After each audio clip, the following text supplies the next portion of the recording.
In this video, I'll be showing you step by step how to calculate EMI inside of Google Sheets. It is super simple to do. So the first thing you need to do is have your numbers.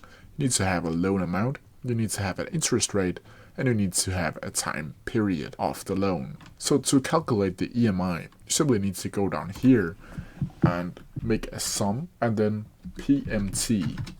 Then from here, you can click tab to use that function. Then from here, you need to select the loan amount and divide it by 12 and then a comma. Then you need the time period, which is 5 in this example, and times it by 12. Then from here, you can just click comma and choose the interest rate and close off the PMT and click enter. And as you can see here, the $5,000, $833 is the EMI for this specific loan. And that's how you do it. If you have any questions about it, please leave them down in the comment section below and I'll try my best to answer them as quickly as possible. See ya!